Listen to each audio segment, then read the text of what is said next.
కొన్ని నిర్వాకాలు, కొన్ని వ్యవహారాలు, వాటి వల్ల ఈరోజు సామాన్య ప్రజల్లో సైతం తెలంగాణ రాష్ట్రంలోనే కాకుండా తెలుగు భాష మాట్లాడేవారు ప్రపంచంలో ఎక్కడ ఉన్నా సిగ్గుతోని తలదించుకునేంత దౌర్భాగ్యమైన వ్యవహారం ఇవాళ తెలంగాణ రాష్ట్రంలో ముఖ్యంగా ప్రభుత్వ పెద్దల నిర్వాకం వల్ల ఎక్కడ ప్రపంచంలో తెలుగువారున్నా తలదించుకునే స్థాయిలో, సిగ్గుపడే స్థాయిలో జరుగుతున్న వ్యవహారాల మీద మా పార్టీ తరపున మా అభిప్రాయాన్ని చెప్పడానికి, అట్లాగే కొన్ని డిమాండ్స్ చేయడానికి ఈరోజు మిమ్మల్ని అందరినీ ఇక్కడికి ఆహ్వానించడం జరిగింది.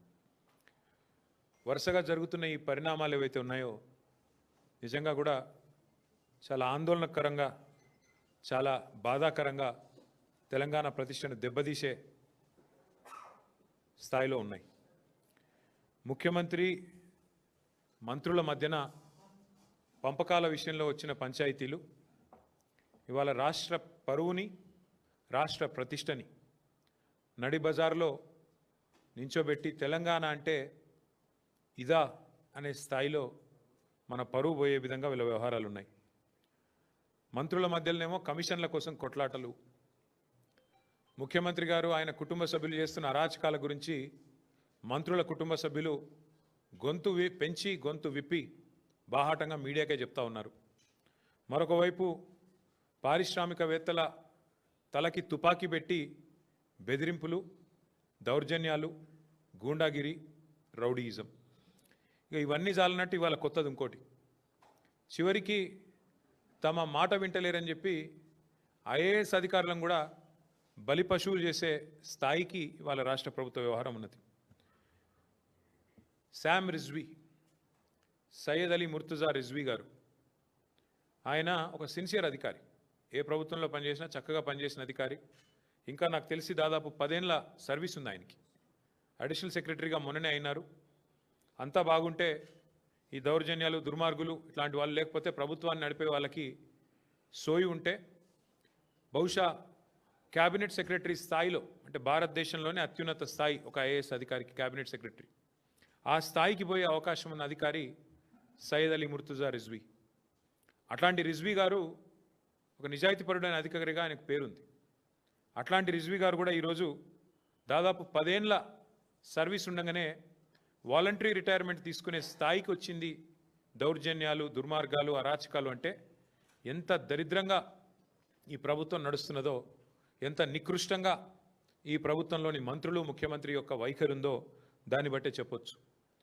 ముఖ్యమంత్రి గారి అల్లుడికి ఓ టెండర్ కావాలంట ఎక్సైజ్ డిపార్ట్మెంట్లో, మంత్రి గారి కొడుకేమో ఆయన కాకుండా ఇంకెవరికో ఇవ్వాలంట. సో ఇద్దరు పంచాయతీ అన్నమాట.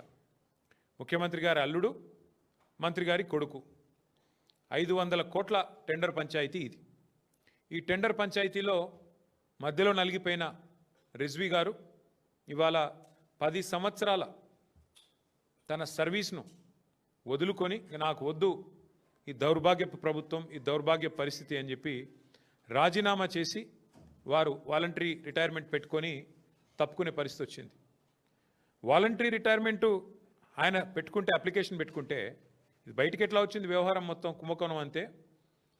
మంత్రి గారు జూపల్లి కృష్ణారావు, ఎక్సైజ్ మంత్రి, ఆయన ఈ ఉత్తరం రాసిండు. ఏమని?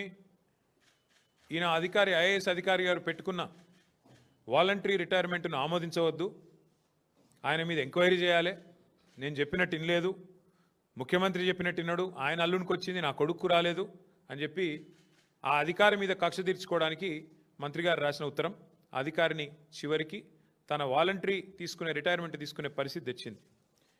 తప్పుడు పనులు చేయమని అధికారులను ఈ రకంగా వాళ్ళని అవమానిస్తూ చివరికి వాళ్ళు విలువైన ఐఏఎస్ అంటే, ఐపీఎస్ అంటే ఈ భారతదేశంలో అత్యున్నత స్థాయిలో ప్రభుత్వంలో ఉండే కొలువులు, మరి వారిని కూడా ఈ రకంగా వేధించి మంచి అధికారులను కూడా పారిపోయేటట్టు చేసే ఒక అరాచకపు దండుపాలెం ముఠా అని మొన్న హరీష్ రావు గారు అంటే దాని మీద 1-2 మంత్రులు మాట్లాడినారు.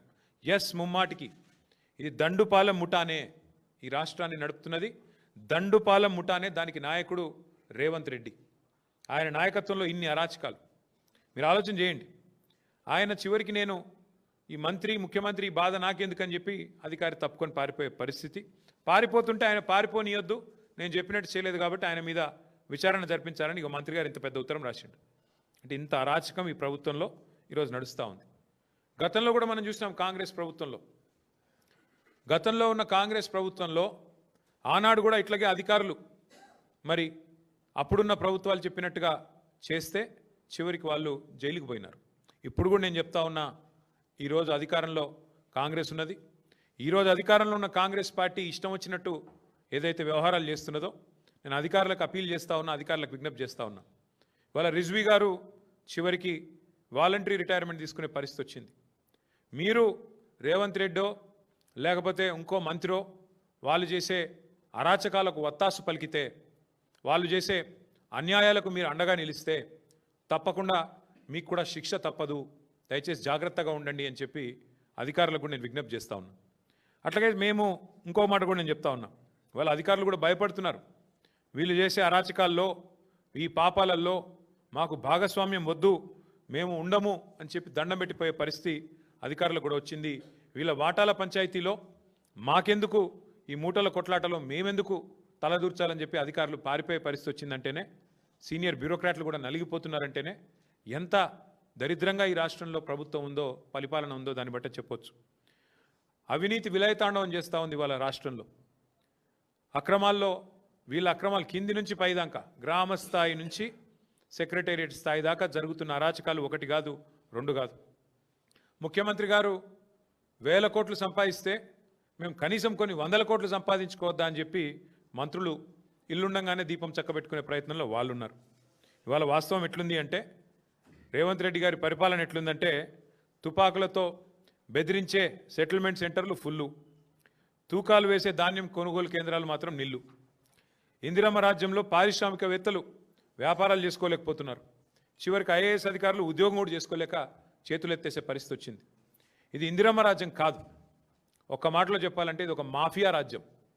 వీళ్ళు నడుస్తున్నది సర్కార్ కాదు, సర్కసు.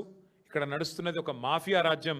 4 పాదాలతో అరాచకత్వం, అవినీతి విశృంఖలంగా విజృంభిస్తున్న పరిస్థితి ఇలా రాష్ట్రంలో ఉన్నది. ఎంత విచిత్రం అంటే, ఓపెన్గా చెప్తుంది మంత్రి గారి కుమార్తె, ఎవరో ఆషామాషి వ్యక్తి కాదు, మంత్రి గారి కుమార్తె స్వయంగా. మా ఇంటి మీదకి పోలీసు వాళ్ళని రేవంత్ రెడ్డి పంపిండు, మా ఇంట్లో ఉన్న మా ఓఎస్డీని అరెస్ట్ చేయడానికి ప్రయత్నం చేస్తున్నాడు, ఎట్లా చేస్తారు నేను చూస్తా అని చెప్పి వారు ఆనాడు ఓపెన్గా ఎట్లా అరెస్ట్ చేస్తారు నేను చూస్తానని చెప్పి మంత్రి గారి కుమార్తె హుంకరిస్తే, మంత్రి గారు ఆ ఓఎస్డీ గారిని కారులో పెట్టుకొని తుర్రుమంటే అక్కడ ముందున్న పోలీసు వాళ్ళు చేతులు కట్టుకొని రక్షణగా నిలబడే పరిస్థితి, దుస్థితి తప్ప ఇవాళ ఈ రాష్ట్రంలో ఎంత అరాచకంగా ఉందో పరిస్థితి దాన్ని బట్టి చెప్పొచ్చు. 2-3 రోజులు తిట్టుకున్నారు ఒకరినొకరు, తిట్టుకొని మళ్ళీ సిగ్గు లేకుండా వాళ్ళకు వీళ్ళు షాలు కప్పుకొని వీళ్ళకి వాళ్ళ షాలు కప్పుకొని చేతులు కలుపుకొని ఇద్దరు కలిసి ఏదో మిఠాయిలు పంచుకొని ఇద్దరు కలిసి ఏదో ఒలింపిక్స్లో పతాకం గెలిచినట్టు మళ్ళీ ఒకరికొకరు జబ్బలు ధరుచుకొని బాగుందని చక్కగా ఫోటోలు దిగి ఇంటికి పోయినారు. ఏం ఉద్ధరించారని ముఖ్యమంత్రి గారికి శాలువా కప్పి సన్మానం చేస్తున్నారు పిసిసి ప్రెసిడెంట్ గారు. కొండా సురేఖ గారిని తీసుకెళ్ళి చేతుల్లో చేతులు కలిపి మిఠాయిలు తినిపించి ఏం పొడిచారు మీ ఇద్దరు కలిసి? ఏ కారణం చేత ఇవాళ మీ సెటిల్మెంట్లకు దానికి అందమైన కలర్ పూసి అంతా సమస్యపోయింది, టీ కప్లో తుఫాన్ అని చెప్పి ఏం చేస్తున్నారు మీరు అసలు ఈ రాష్ట్రాన్ని? మీరు 4 సెట్టింగ్ చేసుకోవడానికి, సెటిల్మెంట్లు చేసుకోవడానికి అది ముఖ్యమంత్రి ఇల్లా లేకపోతే సెటిల్మెంట్లు అడ్డానా? నాకు అర్థం కాదా. జూబ్లీ హిల్స్ కొంప ఇదేదో ఇంటి పంచాయతా, కేవలం ఇంటోళ్ళ పంచాయతా, లేకపోతే కూర్చొని మాట్లాడుకొని శాలువాలు కప్పుకొని స్వీట్లు తినిపించుకోనికే? మేము అడిగేది ఒకటే ఈరోజు, ఇది మాఫియాను మించిన అరాచక పర్వం. ఈ అరాచక పర్వం ఇట్లా జరుగుతుంటే ఏం చేస్తున్నారండి పోలీసు వాళ్ళు? ఏం చేస్తున్నారు అసలు శివధర్ రెడ్డి గారు, ఆయన పోలీస్ బృందం? నేను అడుగుతున్నా, ఇవాళ ప్రభుత్వ పెద్దల వాటాల్లో తేడాలు వచ్చి రోడ్డెక్కి కొట్టుకునే పరిస్థితి వస్తే, పారిశ్రామికవేత్తల తలకి తుపాకీ పెట్టే పరిస్థితి వస్తే, చివరికి ఐఏఎస్ అధికారులు రాజీనామా చేసి పారిపోయే పరిస్థితి వస్తే ఏం చేస్తున్నది ఈ రాష్ట్రంలో పోలీసు యంత్రాంగం? నేను అడుగుతా ఉన్నా. కొట్లాడి తెచ్చుకున్న తెలంగాణను కొల్లగొట్టే ప్రయత్నం చేస్తుంటే, ఆ ప్రాసెస్లో కొట్లాటలు అవుతుంటే ఏమి ఇక్కడ లేవా? మిగతా వ్యవస్థలన్నీ చచ్చిపోయినాయా, చచ్చుబడ్డాయా? ఇంత దారుణంగా ఉంటుందా పరిస్థితి? నీకింత నాకెంత, ఇది తప్ప ఈ రాష్ట్రంలో ఇంకో చర్చ ఉందా ఈరోజు? ఇంత అరాచకమా? ఒక్కసారి ఆలోచన చేయండి మీరు. మంత్రి గారి కుమార్తె స్పష్టంగా చెప్తున్నది, కొండా సురేఖమ్మ గారి కుమార్తె, తుపాకీ రేవంత్ రెడ్డి ఇచ్చిండు, వచ్చింది రోహిన్ రెడ్డి, తుపాకీ పెట్టిండు, బెదిరించిండు. మావోడు కూడా అక్కడ ఉంటే ఉన్నాడేమో, మా ఓఎస్డి కూడా ఉంటే ఉన్నాడేమో. కానీ తుపాకీ ఇచ్చింది రేవంత్ రెడ్డి, తుపాకీ పెట్టింది రోహిన్ రెడ్డి, బెదిరించిన మాట వాస్తవం. ఇది మంత్రి గారి కుమార్తె చెప్తున్నది. పోలీసు వాళ్ళు ఏం చెప్తున్నారు? లేదు లేదు, బెదిరించింది వాస్తవమే, తుపాకీ వాస్తవమే, కానీ తుపాకీ ఇచ్చింది కొండామురళి, బెదిరించింది సుమంతు అని వాళ్ళు కూడా చెప్తున్నారు. కానీ బెదిరించింది అయితే పక్క కదా. పోలీసోడు చెప్పినా, మంత్రి గారి కుమార్తె చెప్పినా బెదిరించిన మాట వాస్తవం, పారిశ్రామికవేత్త తలకి తుపాకీ పెట్టిన మాట వాస్తవం. అట్లాగే ఇవాళ అవినీతి పర్వం జరుగుతున్న మాట వాస్తవం. మరి ఇప్పటివరకు పోలీసులు ఏం చేస్తున్నట్టు? మంత్రి గారి కుమార్తె ఇంత తీవ్రమైన ఆరోపణలు చేస్తే టాస్క్ ఫోర్స్ పోలీసులు, మంత్రి గారు స్వయంగా నిందితుడిని కారులో వేసుకొని మీ కళ్ళ ముందు నుంచి పోతుంటే ఏం పీకుతుంది పోలీస్ యంత్రాంగం అని నేను అడుగుతున్నా. పెద్ద డైలాగులు కొట్టిండు కదా శివధర్ రెడ్డి రాగానే డీజీపీ, మాకు పింక్ బుక్ లేదు, రెడ్ బుక్ లేదు, కాకీ బుక్. ఎక్కడ పోయింది ఇప్పుడు నీ కాకీ బుక్? కాకెత్తుకపోయిందా? కాకీ బుక్ను కాకెత్తుకపోయిందా? ఎక్కడ పోయినాయి మీ పోలీసు యొక్క దమ్ములు, మీ పోలీసు యొక్క తెలివితేటలు, చాతుర్యాలు ఎక్కడ పోయినాయి? కాంగ్రెస్ కార్యకర్తల కంటే హీనంగా పనిచేస్తూ మా కార్యకర్తల మీద ఒక రీట్వీట్ పెడితేనేమో 20 రోజులు జైల్లో పెట్టిన పోలీసులు ఏం పీకుతున్నారు ఇప్పుడు నేను అడుగుతున్నా. సిగ్గుందా అసలు పోలీస్ యంత్రాంగానికి రాష్ట్రంలో? అధికారులు ఈ రకంగా తొత్తులుగా పనిచేస్తారా ముఖ్యమంత్రికి? శివధర్ రెడ్డి గారు, మీకు కొంత నిజాయితీ గల అధికారి అని పేరుంది, ప్రూవ్ చేసుకోండి, చేతనైతే ప్రూవ్ చేసుకోండి. ఎస్, తుపాకీతో బెదిరించిన మాట వాస్తవం అని మంత్రి కుమార్తె చెప్తుంది. మీ పోలీస్ రిపోర్ట్ కూడా చెప్తుంది బెదిరించింది ఓఎస్డీ అని మీరు అంటున్నారు.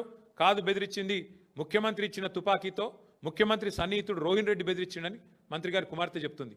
ఎస్, ఎంక్వైరీ చేయండి. ఇద్దరిని ఎవరిని లోపలేస్తారా వేయండి? రోహిన్ రెడ్డిని వేస్తారా, సుమంత్ని వేస్తారా, ఎవరిని వేస్తారా వేయండి. పోలీసు యొక్క నిజాయితీని రుజువు చేసుకోండి. మీరు కూర్చొని వాటాలు పంచుకుంటే సరిపోతుందా? మీరు కూర్చొని సెటిల్మెంట్లు చేసుకొని ఈయనకు షాల్వా కప్పి ఆయనకు స్వీట్ తినిపించుకొని ఏదో దీపావళికి ఒకరింటికి ఒకటి పోయినట్టు ఇద్దరు కలిసి నిన్న మొన్ననేమో ఇష్టం వచ్చినట్టు తుపాకీతో బెదిరించి, మరి దీపావళి తుపాక నిజం తుపాక కూడా బయటికి రావాలి. ఎందుకంటే ఇంత దుర్మార్గంగా, ఇంత కిరాతకంగా ప్రభుత్వంలో ఉండే పెద్దలు వాటాల కోసం ఇంత దిగజారి రాజకీయాలు చేస్తూ ఇంకా ఎంత ఘోరం అండి నాకు అర్థం కాదు. అమ్మాయి మాట్లాడిన మాటలు. మంచిరేవులలో ఒక ఎండోమెంట్ ల్యాండ్ ఉంది. ఆ ల్యాండ్కు సంబంధించి ముఖ్యమంత్రి గారి తమ్ముడు మమ్మల్ని బెదిరిస్తున్నాడు ఓపెన్గా చెప్తుంది ఆమె. అసలు ఆయన గన్మెన్లు ఎందుకు? ఎండోమెంట్ భూమిలో ఒక ఫైల్ మీద మా అమ్మ సంతకం పెట్టింది. సంతకం పెట్టిన తర్వాత ముఖ్యమంత్రి గారు జపాన్లో ఉన్నాడు, ఫైల్ తెప్పించుకున్నాడు. నేను అడుగుతున్నా, మంత్రులుగా ప్రమాణం చేసినప్పుడు ఓత్ ఆఫ్ సీక్రసీ అని ఉంటుంది. మంత్రి ఏడ సంతకం పెట్టిండో కుటుంబ సభ్యులకు కాదు, ఎవరికి తెలియద్దు. మేమందరం పనిచేసిన వాళ్ళం మంత్రులుగా. ఓత్ ఆఫ్ సీక్రసీ ఉంటుంది. ముఖ్యమంత్రి జపాన్లో ఉండి ఫైల్ తెప్పించుకున్నాడేంది, మంత్రి బిడ్డకు సంతకం పెట్టిన ముచ్చట తెలుసుడేంది? ఏం జరుగుతుంది రాష్ట్రంలో? సర్కసా లేకపోతే ఇంకేమన్నా? దీన్ని ఏమనాలి ఇంకా కాంగ్రెస్ గవర్నమెంట్? మేము ఇంత అరాచకమా? ఇంకొక మాట, ఈ జూబ్లీ హిల్స్ ఎలక్షన్స్ జరుగుతూనే ఉన్నాయి. వీళ్ళకి ఏమాత్రం సిగ్గులేదు. ప్రజలు ఏమనుకుంటారో అన్న సోయి కూడా లేదు. ఇక్కడ ఇట్లా రౌడీ ముక్కలు, ఇక్కడనేమో తుపాకులు పట్టుకొని వీళ్ళు తిరుగుతారు. పారిశ్రామికవేత్తలకు తుపాకులు పెడతారు. ఇంకో దిక్కేమో ఊరేగింపులు తీస్తున్నారు సిగ్గు లేకుండా. రౌడీలను గుండాలను వేసుకొని ఊరేగింపులు. ఇదేనా మీరు ఏం మెసేజ్ ఇద్దాం అనుకుంటున్నారు దేశానికి, రాష్ట్రానికి? ఇంతమంది పెద్ద పెద్ద రౌడీ ముక్కలను వేసుకొని ఊరేగింపులు తీసి హైదరాబాద్లో ట్రాఫిక్ని స్తంభింపజేసి ఏం చేద్దాం అనుకుంటున్నారు ఈ రాష్ట్రాన్ని? కేసీఆర్ గారు ముందే చెప్పినారు, వడ్డిచ్చిన విస్తార్ లాంటి రాష్ట్రం కుక్కలు చెప్పిన విస్తార్ చేస్తారు కాంగ్రెస్ గెలిస్తే అని. ఇవాళ ప్రజలకు అర్థమవుతుందని నేను అనుకుంటా ఉన్నా. చూడండి ఏం జరుగుతున్నదో, ఎంత అరాచకం జరుగుతున్నది. ఒక ఐఏఎస్ అధికారిని ఇవాళ విధి లేని పరిస్థితుల్లో ఆయన వాలంటరీ తీసుకొని పారిపోయే పరిస్థితి తెచ్చింది కాంగ్రెస్ ప్రభుత్వం. ఒక 8-9 ఏళ్ళు సర్వీస్ ఉండంగా ఒక మంచి నిజాయితీ గల అధికారి ఆయన రిజ్వీ గారు. ఇద్దరు ముఖ్యమంత్రి అల్లుడు, మంత్రి కొడుకు, ఇద్దరు పంచాయతీల ఒక ఐఏఎస్ అధికారి బలి. ఇంత అరాచకం. ఇంకా ఘోరం. ఎంత విచిత్రం అనిపిస్తుందంటే మాకు, కేబినెట్ సమావేశంలోనే తిట్టుకుంటున్నారంట. పొంగులేటి శ్రీనివాసరెడ్డి అంటే ఆయన మంత్రి గారు కుమార్తె చెప్తుంది, నా మాట కాదు ఇది. పొంగులేటి శ్రీనివాసరెడ్డి మా టెండర్ల తలదూర్చిండు. ఆమె కుల్లా చెప్తున్నది, ఏం సిగ్గుపడతలేదు. మా డిపార్ట్మెంట్ టెండరు అంటే వాళ్ళ ఇంటి పంచాయతీ లెక్కనే ఉంది ఇది. మా డిపార్ట్మెంట్ టెండరు, మేము మా ఓన్కి వేసుకోమని చెప్పినాం. మంత్రి ఫోన్ చేసిండు పొంగులేటి, మీరు టెండర్ వేయొద్దన్నాడు. అయినా మావోడు టెండర్ వేసిండు. మా ఓన్కే టెండర్ వచ్చింది. వస్తే ఆయన కోపం వచ్చింది. కోపం వస్తే టెండర్ క్యాన్సిల్ చేసిండ్రు. ఎండోమెంట్ టెండర్ని తీసుకుపోయి R&Bలో తీసుకుపోయినరు. ఇంత బాహాటంగా టెండర్లు, రిగ్గింగు, బెదిరింపులు, మంత్రులు ఒకరినొకరు బెదిరించుకోవడం, రింగు కావడం, ఇంత నికృష్టమైన వ్యవహారం ఈ దేశంలో ఎప్పుడైనా చూసినామా మనం? డైరెక్ట్గా మంత్రులు ఒకరి మీద ఒకరు ఆరోపణలు చేసుకోవడం. నేను అడుగుతా ఉన్నా, మరి పొంగులేటి శ్రీనివాసరెడ్డి ఇన్ని అరాచకాలు చేస్తుంటే, ముఖ్యమంత్రి ఇంత డైరెక్ట్గా దిగజారి పనిచేస్తుంటే ఏం చేస్తున్నారు నాకు అర్థం కాదు. ఈ రాష్ట్రంలో పోలీసులు, ఈ రాష్ట్రంలో బీజేపీ వాళ్ళు ఏం బిక్తున్నారు? ఇంకొక మాట నేను అడుగుతున్నా, ఉత్తమ్ కుమార్ రెడ్డి పేరు తీసుకున్నది ఆ అమ్మాయి. నేను ఉత్తమ్ అంకుల్కి ఫోన్ చేసిన డెక్కన్ సిమెంట్స్ విషయంలో, ఆయన నాకేం తెలియదు అంటాడు. మరి ఉత్తమ్ కుమార్ రెడ్డిని ఎందుకు పిలిచి విచారించరు? ఉత్తమ్ కుమార్ రెడ్డిని పిలిచి పోలీసులు విచారించాల్సిన అవసరం లేదా? నీ నియోజకవర్గంలో డెక్కన్ సిమెంట్స్ విషయంలో అరాచకం జరుగుతుంది, అక్కడ తుపాకీ పెడతారు, ఈ రకంగా ఆరోపణలు ప్రత్యారోపణలు జరుగుతాయి, ఇదంతా ఓపెన్గా జరుగుతుంది. ఎందుకు ఉత్తమ్ కుమార్ రెడ్డిని విచారించరు? ఎందుకు రోహిన్ రెడ్డిని పోలీసులు విచారించరు? ఎందుకు ఓఎస్డి సుమంత్ను విచారించరు? ఇదేమన్నా మీ ఇంటి వ్యవహారమా, లోపల వ్యవహారమా? ఇంకోటి, ఇప్పుడు రిజ్వీ గారి గురించి కూడా నేను ఒకటి గుర్తు చేస్తా ఉన్నా మీకు. రిజ్వీ గారు గతంలో విద్యుత్ శాఖలో పనిచేసినారు ఇక్కడ ఈ ప్రభుత్వంలో, కాంగ్రెస్ ప్రభుత్వంలో. అప్పుడు కూడా కేసీఆర్ గారు 24 గంటల కరెంట్ ఇచ్చినందుకు కోపం మీద వీళ్ళు ఏదో కమిషన్ ఏదో వేసినారు, సిట్టింగ్ జడ్జితో, రిటైర్డ్ జడ్జితో. రిజ్వీ గారు అప్పుడు పాపం వీళ్ళకి సహకరించినట్టున్నారు. చూస్తుంటే ఇవాళ అందుకు కూడా నేను బలిపశువు చేసినట్టు కనబడతా ఉన్నది. ఎందుకంటే అప్పుడు ఏదో ఒకటి చేసి కేసీఆర్ గారి మీద బట్టగాల్చి బద్నాం చేసి మొత్తానికి రిజ్వీ గారిని బలిపశువుగా చేద్దాం మధ్యలో అనుకుంటే, వీళ్ళేం తప్పు లేదు అని ఆయన చెప్పినట్టున్నాడు. అందుకే ఇవాళ రిజ్వీ గారి మీద పగబట్టి జూపల్లి కృష్ణారావు అనే ఒక మంత్రి ఉత్తరం రాసి ఆయన మీద అక్రమార్కుడు, ఆయన ఏదో చేసిండు అని చెప్పి ఆయన మీద ఉత్తరం రాసే పరిస్థితి. అంటే వీళ్ళ వాటాల పంచాయతీ కోసం వాళ్ళ ప్రజాపాలన లేదు, గాడిది గుడ్డు లేదు, ఏది లేదు. ప్రజలు లేరు, పాలన లేదు, ఏదీ లేదు. మొత్తం దందాలు, చందాలు, మూటలు, వాటాలు, ఇది తప్ప ఏమీ లేదు ఈ రాష్ట్రంలో. ప్రజలు చూస్తలేరని మీరు అనుకుంటున్నారు. ప్రజలు ఈరోజు జూబ్లీహిల్స్లోనే కాదు, రాష్ట్రంలో గల్లీ గల్లీలో చర్చిస్తున్నారు. ఇంత అరాచకమా, ఇంత కిరాతకమా, ఇంత నీచమా, ఇంత చండాలమా అని మాట్లాడుకుంటా ఉన్నారు. పేదవాళ్ళేమో మేము తిరుగుతుంటే ఎలక్షన్ ప్రచారంలో శాపనార్థాలు పెడుతున్నారు. 100 రోజుల్లో అన్ని ఇస్తున్నాడు, వీని బొంద వీడేమి ఇవ్వలేదు, వీని ఓడగొట్టాలా, బొంద పెట్టాలా కాంగ్రెస్ అని ప్రజలు పేదవాళ్ళు తిరుగుతున్నారు. చదువుకున్న వాళ్ళు గీ రౌడీగాళ్ళక మేము అవకాశం ఇచ్చింది, పారిశ్రామికవేత్తలకు తుపాకులు పెట్టేటోళ్ళు, మొత్తం రౌడీ ముక్కలు వేసుకొని ఊరేగింపులు తీసేటోళ్ళు, వీళ్ళ కోటేస్తామా అని చదువుకున్న వాళ్ళు చెప్తా ఉన్నారు. 420 హామీలు గంగలో పోయినాయి, 6 గ్యారంటీలు గోదావరిలో కలిసిపోయినాయి, పరిపాలన ఎక్కడో పోయింది, ప్రజలు ఎక్కడో పోయినారు. మొత్తం వ్యవస్థ మొత్తం అవినీతితో కుళ్ళిపోయి కంపు కొడతా ఉంది ఈరోజు ఈ రాష్ట్రంలో ప్రభుత్వం. మేము అగ్రికల్చర్ తీసుకొచ్చాం, తెలంగాణను అగ్రికల్చర్లో నెంబర్ 1 చేశాం, సాగునీరు అందించి కేసీఆర్ గారి నాయకత్వంలో. వీళ్ళు గన్ కల్చర్ తీసుకొచ్చారు, అగ్రికల్చర్ పోయింది, ఇప్పుడు గన్ కల్చర్ వచ్చింది తెలంగాణకి. మరి మరొక క్రైమ్కి మరొక పర్యాయ పదంగా తెలంగాణను మార్చే ప్రయత్నం చేస్తున్నట్టున్నారు రేవంత్ రెడ్డి గారు. నేను నిజంగా కూడా నా జీవితంలో నాకు 49 ఏళ్ళు, నేను రాజకీయాలని దగ్గర నుంచి 40 ఏళ్ళ నుంచి చూస్తున్నా, ప్రత్యక్షంగా పరోక్షంగా. మా నాన్నగారు పాలిటిక్స్లో ఉన్నారు కాబట్టి నేను ఎన్నడూ కూడా ఒక మంత్రి గారి ఇంటి మీదకి టాస్క్ ఫోర్స్ పోలీసులు పోవడం అర్ధరాత్రి, ఆ మంత్రి గారి కుమార్తె అక్కడ ఉన్న నిందితుడిని తప్పించడం, చివరికి మంత్రి గారే ఆ నిందితుడిని కారులో ఎక్కించుకొని తుర్రుమన్న విషయాన్ని మాత్రం నా జీవితంలో 40 ఏళ్ళలో నేనే చూడలేదు. మరి ఇక్కడ ఉన్న వాళ్ళు మీరు కూడా అనుభవం కలిగిన విలేకరులు ఉన్నారు, మరి మీరేమన్నా చూశారో నాకు తెలియదు. ఇంకోటి, సీఎం గారికి అత్యంత సన్నిహితుడైన వ్యక్తి రోహిన్ రెడ్డి, తెల్లారు లేస్తే ఆయన షాడోలాగా ఆయన వెంబడి తిరుగుతుంటాడు. సినిమా ఇండస్ట్రీ ఆయనే చూస్తాడట, మొత్తం సినిమా మంత్రి అట ఆయన పరోక్షంగా. ఆయన మరి తుపాకీ తెచ్చిండు, బెదిరించిండు అంటే ఒక్క పోలీసుడు, డీజీపీ కావచ్చు, ఐజీ కావచ్చు, ఒక్కరికి రేషం లేదా? ఒక్కరికి కనీసం ఇది పట్టనట్టే ఉంటున్నారు. ఒక్కరికి కూడా కనీసం ఈ విషయంలో బాధ అనిపించట్లేదా? మేము మొత్తం పోలీస్ శాఖను అనట్లేదు, అందులో కూడా చాలామంది నిజాయితీ గల అధికారులు ఉన్నారు, మంచి వాళ్ళు ఉన్నారు, వాళ్ళకి నేను అప్పీల్ చేస్తూ ఉన్నా, వీళ్ళ అరాచకాలకు మీరు బలి కావద్దు. నేను మొత్తం ప్రభుత్వ అధికారులు అనట్లేదు, మొత్తం ఐఏఎస్లను ఐపీఎస్లు అనట్లేదు. 99% మంచోళ్ళే ఉన్నారు, 1-2% ఉంటారు. ఇవాళ వాళ్ళు ఎవరైతే ప్రభుత్వానికి ఈ దుర్మార్గానికి తాబేదారులుగా వ్యవహారం చేస్తున్నారో వాళ్ళని నేను అంటున్నా తప్ప అందరిని అనడం లేదు. ఇంకొక మాట కూడా నేను చెప్తా ఉన్నా, అసలు ఆ డెక్కన్ సిమెంట్స్ డైరెక్టర్ని ఇప్పటివరకు పిలిచి విచారించిండ్రా? స్టేట్మెంట్ రికార్డ్ చేసిండ్రా? నీ తలకు తుపాకీ ఎవడు పెట్టిండు? రోహిన్ రెడ్డి పెట్టిండా, ఓఎస్డి సుమంత్ పెట్టిండా? అడిగినరా? ఎందుకు అడుగుతలేరు? ఏమొచ్చింది మీకు అడ్డం? మంత్రి ఉత్తమ్ కుమార్ రెడ్డిని పిలిచిండ్రా? ఎవరిని పిలవలేదు. ఈ మొత్తం వివాదానికి కేంద్ర బిందువే ముఖ్యమంత్రి. ముఖ్యమంత్రి ఇప్పటివరకు నోరిపుతలేడు, పలుకే బంగారం ఆయన అన్నట్టు మాట్లాడతలేడు. అంటే ఆయన మాట్లాడకపోతే ప్రజలు మర్చిపోతారు అనుకుంటుండే ఏందో మరి. మొత్తం ఆయన మీద ఆరోపణలు వస్తుంటే నిజంగా చెప్తున్నా, ఇంత అసమర్థ ముఖ్యమంత్రిని స్వయంగా మంత్రి గారి కుమార్తెనే నిన్ను పట్టుకొని తుపాకీ ఇచ్చినావు అన్నాక నీకేమైనా సిగ్గుంటే, నీకేమైనా ఇజ్జత్ ఉంటే, రేషం ఉంటే రెండిట్లో ఏదో ఒకటి చేయాలి. బయటకు వచ్చి చల్ నువ్వు మాట్లాడే తప్పని చెప్పాలి, లేదా నువ్వు మాట్లాడిన తప్పు కాబట్టి నేను తీసిపారేస్తున్నాను మంత్రిని బర్తరఫ్ చేయాలి. ఇట్లాంటి పనికిమాలిన చెత్త ముఖ్యమంత్రి నా జీవితంలో చూడలేదు నేను.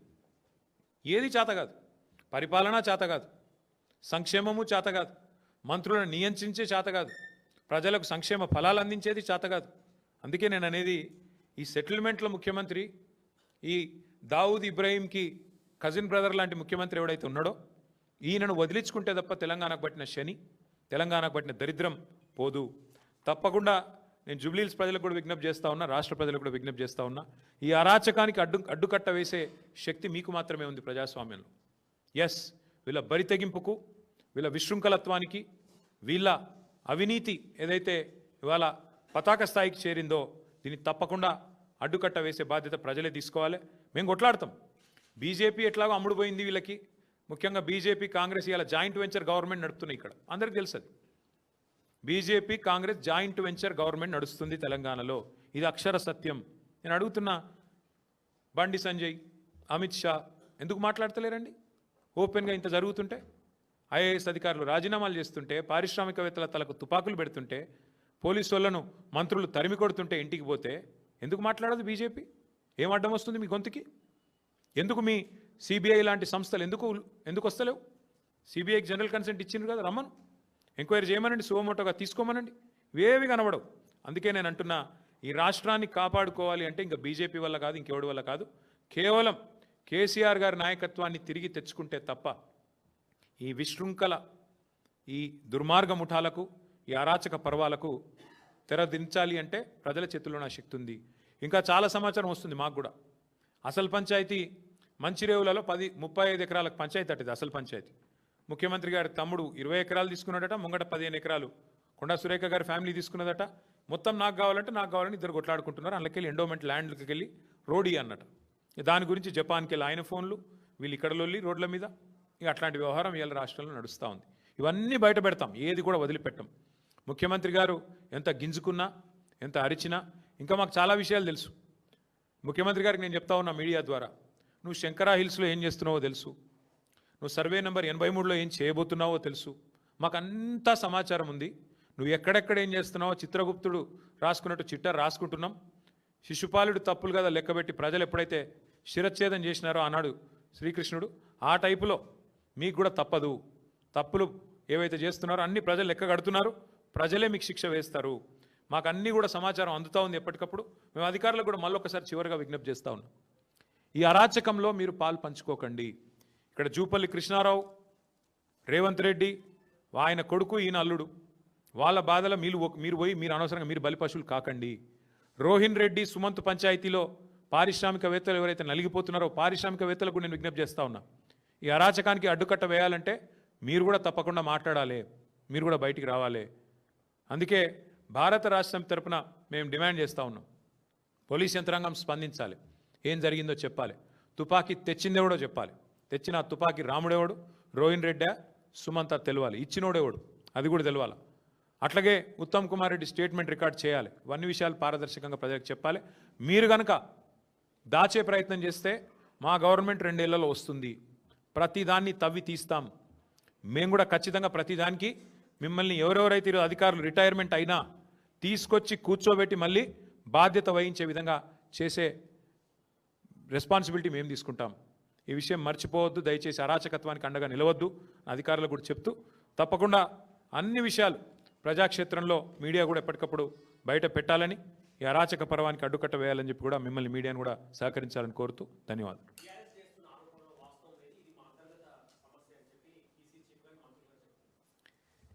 బీఆర్ఎస్ చేసిన ఆరోపణ ఏముంది? కొండా సురేఖ కూతురు చేసింది ఆరోపణ. నేనేం చేసిన? ఆమె చెప్పింది నేను ఉటంకించిన. బయటకు వచ్చి చెప్పమానండి, ఆమె మీడియా ముందు మాట్లాడింది కరెక్టా కాదా? కొండా సురేఖమ్మ కూతురు చెప్పిన మాట ఏం చెప్పిందామా? తుపాకీ పంపింది రేవంత్ రెడ్డి అని చెప్పింది, అది తప్ప. రోహిన్ రెడ్డి తుపాకీ తలకు పెట్టిండని చెప్పింది, తప్ప. పోలీసు వాళ్ళు ఏం చెప్తుండ్రు? కాదు కాదు, రోహిన్ రెడ్డి పెట్టలేదు తుపాకీ, సుమంత్ అనేటోడు పెట్టిండు అంటుండ్రు. తుపాకీ పంపింది కొండమురళి అంటుంది. రెండిట్లో ఏదో ఒకటి నిజం కావాలి కదా.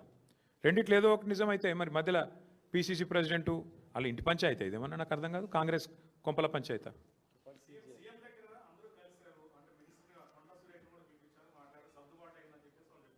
అదే సెటిల్మెంట్లకు అడ్డాగా మారింది ముఖ్యమంత్రులని నేను చెప్తున్నాను. ఏం సర్దుబాటు ఇంతకీ? అంటే మా వాటా మీ వాటా కుదిరింది. చాలా విచిత్రం ఏంటంటే మీ మీడియాలో ఒక వార్త వచ్చింది, నేను చూస్తాను, నవ్వుకున్నది. ఇదంతా టాస్క్ ఫోర్స్ పోలీసుల అత్యుత్సాహం వల్లే అంట. అంటే వాడు దోచుకున్నది బాగానే ఉంది, ఇప్పుడు తుపాకీ పంపింది బాగానే ఉంది, పారిశ్రామికవేత్తకు తుపాకీ పెట్టింది బాగుంది, కానీ పోలీసు వాడు దొంగ ఇంటికి పోతే మాత్రం తప్పైందంట. పోలీసు వాళ్ళు వాళ్ళ డ్యూటీ చేయబోయి దొంగ ఇంటికి పోయి దొంగను పట్టుకునే ప్రయత్నం చేస్తే మాత్రం పోలీసు వాళ్ళ అత్యుత్సాహం వల్ల జరిగిందంటే ఇదంతా. అంటే ఎంత చండాలం, ఎంత అరాచకంగా ఉందో ఈ రాష్ట్రం, ఈ పరిపాలన. ప్రజలు మొహం మీద ఉంచినా చివరికి తుడుచుకొని పోయేంత. నేను అడుగుతున్నా, రేవంత్ రెడ్డి కంటే బలహీనమైన ముఖ్యమంత్రిని ప్రపంచంలో మీరు ఎక్కడైనా చూసినరా? ఒక మంత్రి కుమార్తె నిన్ను సీదా అంటుంది ముఖం పట్టుకొని, నువ్వే తుపాకి ఇచ్చినావు అని. నువ్వు ఆ మంత్రిని తీసే దమ్ము కూడా లేదు నీకు. నువ్వేం ముఖ్యమంత్రివా? నాకు అర్థం కాదు. నువ్వు ముఖ్యమంత్రివా? గింత అసమర్థ, గింత పనికిమాలిన, నీ సొంత క్యాబినెట్లో పనిచేసే మంత్రికి నువ్వంటే గౌరవం లేదు. ఏ ఒక్క మంత్రికి లేదు, పని ఆమెకే కాదు, ఏ ఒక్కడికి లేదు. జూపల్లి కృష్ణారావు నీకు వ్యతిరేకంగా ఉత్తరమే రాసిండు, ఆయనని తీయలేవు. కోమటిరెడ్డి వెంకటరెడ్డి తెల్లారలేస్తే నేను పక్క తీసుకుపోయి తిడుతూనే ఉన్నాడు, ఆయనను ముట్టలేవు. నువ్వేం ముఖ్యమంత్రివా? నాకు అర్థం కాదు. ఒక్క మంత్రికి నువ్వంటే గౌరవం ఉందా? ఒక్క మంత్రి శాఖ మీద నీకు పట్టుందా? పంపకాల్లో వాటాలు పంచాయతీలు తప్ప ఏముంది చెప్పండి రాష్ట్రంలో? Thank you. చూద్దాం, నవంబర్ 14 రోజు మాట్లాడదాం. నవంబర్ 14 రోజు అన్నీ మాట్లాడదాం. ఎవరు చెప్తే ఏం జరుగుతుంది, తర్వాత ఎవరి జాతకాలు ఎట్లుండబోతున్నాయి, ఎవరు ఎక్కడుండబోతున్నారు, 14 నవంబర్ రోజు మాట్లాడదాం. ఇవాళ ముఖ్యమంత్రి, ఆయన ముఠా, ఆయన దండుపాలెం బ్యాచ్, వాళ్ళ యొక్క అరాచకాల గురించే ప్రెస్ మీట్ పెట్టిన. రాజకీయాలు, మిగతా విషయాలు, ఎన్నికలు మంచిగా సావధానంగా మళ్ళీ మాట్లాడుకోవడానికి బోలెడు సందర్భం ఉన్నదే చెప్పిండు. ఖార్గే గారు పెద్ద మనిషి, ధన్యవాదాలు. వారు గుర్తించినందుకు హృదయపూర్వకంగా వారికి మా అభినందనలు. ఇలాంటి దావుద్ ఇబ్రాహీం తమ్ముడికి నువ్వు సీట్ ఇస్తేవి, ఇచ్చి కూర్చోబెట్టి తర్వాత నువ్వు మరి మళ్ళీ అధికారంలోకి రావాలంటే ఏడికెళ్ళి వస్తుంది? నెక్స్ట్ గిట్లే ఉంటుంది. ఇలా ఇందిరమ రాజ్యం లేదు, ఇక్కడ మాఫియా రాజ్యం నడుస్తుంది. ఈ మాఫియా రాజ్యంలో మళ్ళీ మాఫియా రాజ్యంతో తిరిగి అధికారంలోకి వస్తామని అనుకుంటే ప్రజాస్వామ్యంలో అది అయ్యే పని కాదు. ఖార్గే గారు పెద్ద మనిషి, దాదాపు 87-80 ఏళ్ళు ఉంటాయి ఆయనకి, చాలా అనుభవం ఉన్న పెద్ద మనిషి. వారికి హృదయపూర్వకంగా మా అభినందనలు, వాస్తవాన్ని గుర్తించినందుకు, గుర్తెరిగినందుకు, అంగీకరించినందుకు. ఎక్కడ ఇక నేనేమంటున్నా భాయ్ సాబ్, ముఖ్యమంత్రి ఇంటెన్కనే తుపాకులు పట్టుకొని తిరుగుతురు. గట్కేశారు, పిట్కేశారు, ఏం పాడైందల్లా? ముఖ్యమంత్రి ఇంటెన్క సెటిల్మెంట్లు అవుతున్నాయి, తుపాకులు నెత్తులకు పెడుతుర్రు. ఇక దాని గురించి దిక్కులేదా అంటే నువ్వు గట్కేసర్లు అయింది, పిట్కేసర్లు అయింది, ఏం చేద్దాం? రాష్ట్రం మొత్తంలో డే లైట్ రాబరీలు అవుతున్నాయి. చందానగర్లో మొన్న జ్యువెలరీ షాప్ మీద పడి డే లైట్, అక్కడ డే లైట్ రాబరీలు అవుతున్నాయి. ముఖ్యమంత్రి ఇంటెన్క కూడా డే లైట్ సెటిల్మెంట్లు అవుతున్నాయి. గంతే తేడా, ఏం లేదు. ఆడ చిన్న దొంగలు, ఇక్కడ పెద్ద దొంగలు, అంతే కదా, ఏమున్నది? Thank you.